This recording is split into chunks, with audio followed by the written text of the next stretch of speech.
자, 그러면 이제 부경건치의 수많은 전설적인 사업 중에서 전설 오브 전설 같은 사업이죠. 캄보디아 친구들에 대해서 이야기를 해볼 텐데요. 이 단체가 언제 어떤 취지로 만들어졌죠? 그 전설을 이제 말씀드리겠습니다. 조병준 선생님이 또 나와야 되는데 조병준 선생님이 활동을 좀 많이 하세요. 그 아시아 평화 인권위원회 아평? 지금 이사장이시죠? 그래서 이제 거기서 이제 그러니까 거기 캄보디아 활동을 외방선교에서 이렇게 여러 나라로 보내는데 천주교 외방선교회죠. 거기 이제 김지훈 안드레아 신부님이 거기 이제 배치가 이제 되신 거예요, 캄보디아에. 그래서 아마 아평하고 관계가 있으셨던 것 같아요. 근데 그 신부님께서 푸놈펜의 이제 외곽 지역에 빈민촌, 그러니까 그 알롱강한 지역이라고 그냥 그 상하수 없이 전기 뭐 없이 그냥 허허 벌판에 사람들이 막 판잣집을 짓고 이제 막 쓰레기가 막 그냥 밟고 다니는 거죠. 그러니까 어차피 뭐 배설 시설 뭐 상하수 다 없으니까 전기도 없고 이제 그 지역에 이제 그러니까 배치가 되셔가지고 그 신부님이 네, 계셔가지고 그때 아평 그 대표님이랑 이제 방문했을 때 신부님이랑 이렇게 이제 만나게 되었는데 이 지역에서 뭐가 가장 필요할까 이렇게 좀 봤을 때 신부님께서 요청하신 게 치과 치료를 좀 해줬으면 좋겠다. 치과 치료. 네, 그렇게 하신 거예요. 그때 조병 선생님이 간 거죠. 가라 해가지고 가서 김지훈 신부님께서 치과 치료를 와줬으면 좋겠다. 그때가 2005년도인가. 일단 정리를 하면 네.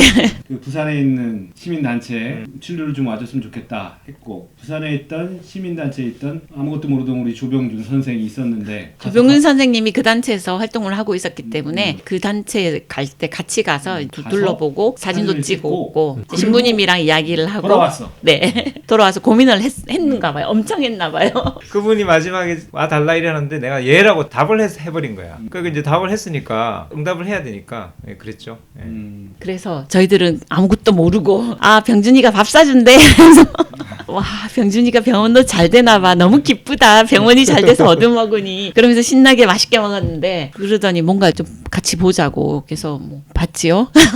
봤는데 그러니까 말씀드린 그 마을이 지금은 많이 달라졌는데요. 그때는 그러니까 쓰레기랑 집이랑 사람 사는 거랑 빨래랑 물통이랑 뒤섞여가지고 그 좀 굉장히요. 네, 그래가지고 그 좀 충격이. 뭔가 이렇게 치밀하게 기획된 뭐 네, 저희들은 말린 거죠. 일단은 진료를 한번 가보자. 그때 이제 베트남 진료단 경험이 있었던 선생님이 계셔가지고 그냥 여기서 하던 경험대로 이렇게 부산 지역에서 그냥 아는 사람들이랑 이렇게 엮어서 한번 가보자. 일단은 가보자. 그 자연스럽게 이제 그래서 2007년도에 처음으로 이제 캄보디아 친구들을 발족하기 이전에 그러니까 얼떨결에 이렇게 조병준한테 말린 사람들. 그래서 이렇게 얼떨결에 전부 다 갔는데 사진으로 본 거랑 또 실제는 더욱더 충격이잖아요. 아, 그렇죠. 네. 그러니까 완전히 이제 그 빈민촌 마을에 그러니까 처음 보는 광경이었죠. 근데 아이들 눈망울은 너무 초롱초롱하고 아이들은 너무 예쁘고 이제 또 하나는 신부님이 주는 또 감동이었거든요. 완전히 흙먼지 뒤집어 쓴 이제 바지는 이제 그 시장에서 1달러 주고 산 한번 그 재활용된 옷 있잖아요. 그런 거 이렇게 그러니까 누가 마중을 나왔는데 신부님인 줄 몰랐지 아무도 못 알아본 거죠. 이제 신부님이 이제 그 사람들이랑 이제 같이 생활하면서 그 사람들이 먹는 거 똑같이 먹는 거죠. 사천리엘 1달러였는데 그걸 가지고 하루 세 끼를 1달러로 하루 세 끼를. 네. 신부님도 같이 똑같이 현지 사람들이 먹으니까 똑같이 이렇게 드시면서 그러니까 신부님도 월급 굉장히 작거든요. 이제 박한데 그렇게 드시고 나머지를 또 애들 장학금을 주시는 거예요. 그래서 신부님 영향도 좀 컸고요. 그래서 이제 그 뭔가를 만들자는 결심은 이제 정용 선생님이 하신 거예요. 이제 이 신부 이런 사람은 지원을 해야 된다. 그때 이제 저희들은 아무도 이제 종교색을 전혀 가지고 있지 않기 때문에 근데 왜 가톨릭이냐 이렇게 물어봤을 때 저희들이 이제 그런 신앙이 있어서 그런 게 아니라 물론 기독교에서도 많이 나가거든요. 캄보디아는 이제 오히려 가서 저는 민폐를 좀 많이 끼치는 걸 많이 봤습니다만 이제 근데 신부님 이제 선교하는 방식은 이제 전혀 이제 좀 달랐기 때문에 가톨릭 신부로서 나가 있었지만 저희들은 그런 선입견을 좀 깨고 이제 물론 이제 신부님은 종교에서 이제 신부님이라 하지만 그러니까 저절로 그런 신부님 소리가 나오게끔 하시는 거죠. 그러니까 신부님이 그 사람들이랑 계속 이제 생활하면서 보여주는 행동으로 저 사람은 왜 저럴까들이 이제 호기심을 가지게 하고 그리고 그럼 저 사람은 가지고 있는 종교는 어떤 것일까? 나도 하고 싶다. 이런 생각이 들게끔 그러니까 아이들이 이제 자발적으로 그래서 신부님 자체가 이제 사람으로서 이제 감동을 또 많이 주셨죠. 그 진료를 갔다 왔을 때 그런 이제 조직을 만들자는 논의를 하는 분이 있었을 거고, 두 번째는 하고 많은 일들이 있는데 왜 우리가 이 일을 해서 이 일을 위한 조직을 왜 만들어야 되지 하는 고민들이 있었을 것 같은데요.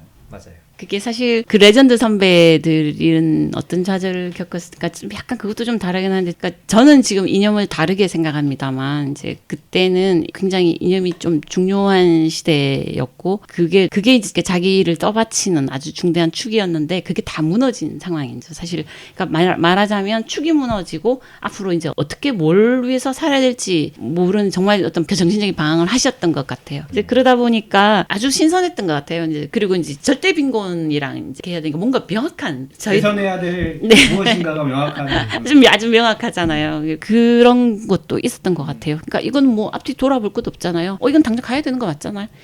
그리고 훌륭하신 분이 일을 하시는데 도와드려야지. 우리가 조금만 시간 내고 조금만 돈 내면 되는 건데 많은 돈도 아닌데 그래서 이제 그 회원들을 모집을 했는데 의외로 이제 캄보디아와 친구들 회원 후원 회원을 모집을 했는데 의외로 이제 너무 열심히들 하셔가지고 후원 회원이 좀 많이 모였어요. 몇 명이죠 지금 후원 회원이? 그때 800~900명 이렇게까지 그렇죠. 모였어요. 좀 많이 모였죠. 엄청나게 예, 저희들 생각한 것보다 더 많이 모였죠. 그래서 지금 그렇게 후원 회원을 모집하고 이제 조직이 만들어지기 시작하면 또 얘기가 나오잖아. 우리는 뭘 할 것인가? 진료만 매년 이렇게 한 번씩 할까? 아니면 진료만 가지고 되겠는가? 그게 무슨 의미가 있겠는가 하는 얘기가 나오잖아. 또 다른 의미를 또 찾고자 하는 사람도 있고 그런 논의들은 또 어떻게 진행이 됐었나요? 그 처음 시작할 때는 정말 이제 뭐 못 모르고 말하자면 그러니까 정확하게 그냥 받은 감동 그냥 그 열정으로 확 이렇게 해버렸는데 이제 한 번 가고 두 번 가고 하면서 이제 실체 스스로 깨달아가는 거죠. 그게 어느 단체도나 마찬가지인 것 같은데 이제 제3세계 나가는 경우는 그러니까 일회성 진료가 도대체 진짜 도움될까? 이 비행기 값 들여서 병원 문 닫고 또 직원들 비행기 값도 다 내가면서 막 그런 가장 단순한 문제. 그 다음에 이제 그러니까 이 진료가 그 사람들한테 실질적으로 정말 도움이 될까? 사실 엔도 치료도 안 되고 그냥 하는 수 있는 게 뭐 예방 치료는 저는 의미 있다고 생각을 해요. 근데 그러니까 입 뽑는 거, 뭐 스케일링도 하고 막 이렇게 하지만 진짜 필요한 것들을 막 크라운도 안 되지, 뭐 엔도도 안 되지. 특히 치과 진료는 그런 부분이 있는 것 같아요.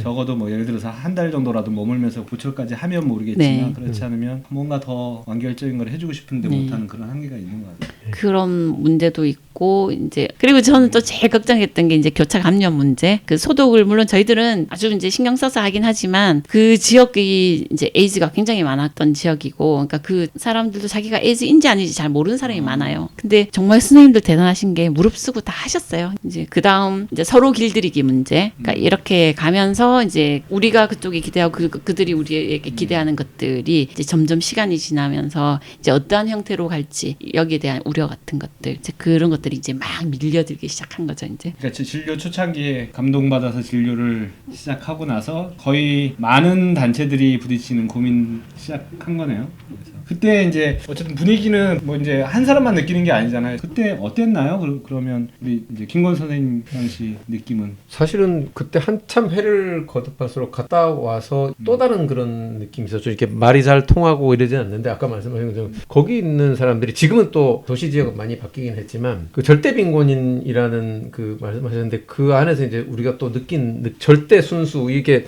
한국에서 진료를 내가 시간을 내서 어떤 봉사라든가 뭐 무료 진료의 형식을 이렇게 했을 때 느낌하고는 전혀 다른 그런 것들을, 그러니까 진료를 하지 않아도 정말 찾아가기만 하더라도 거기 있는 사람들이 이제 멀리서 우리를 위해서 이렇게 발벗고 온 사람들이래라는 그런 느낌만 가지고도 동네 아이들이 뭐 점심시간에 이제 거기 애들하고 같이 밥 먹는데 뭐 뛰어와서 있는 모습 이런 걸 보면서 진짜 갔다 온 사람들은 정말 다 잠을 못 이룰 정도로 그런 시간이었던 것 같아요. 저도 그게 되게 심했었거든요. 그래서 아무튼 그래서 우리끼리 정도 또 돈독해지기도 하고 뭐 각자 또 나름대로의 그런 어떤 한국에서의 어려운 뭐 스트레스 받고 뭐 힘든 그런 걸로 떠나서 거기에 뭐 젖어들기도 하고 뭐 이런, 그래서 여행의 장점과 가끔씩 이렇게 하는 뭔가 봉사의 장점, 하여튼 이런 여러 가지 것들이 너무 좋은 시간이 진부한 얘기 같지만 치료를 하면서 본인이 치유되는 뭐 그런 딱 그거였죠. 실제로 저는 제가 한 3년은 우울증 치료를 이렇게 받는데 그때가 딱 묘하게 겹쳤었는데요. 결국은 캄보디아를 1년에 서너 번씩 갔었어요. 그 즈음에서는. 그야말로 제가 힐링을 하는 시간이 되는 거예요. 그래서 거기 우리 봉사활동 보통들 가던 거기 이제 우리가 장학금 주는 장학생들이라든지 뭐 신부님 만나고 딱 그 말씀 치유,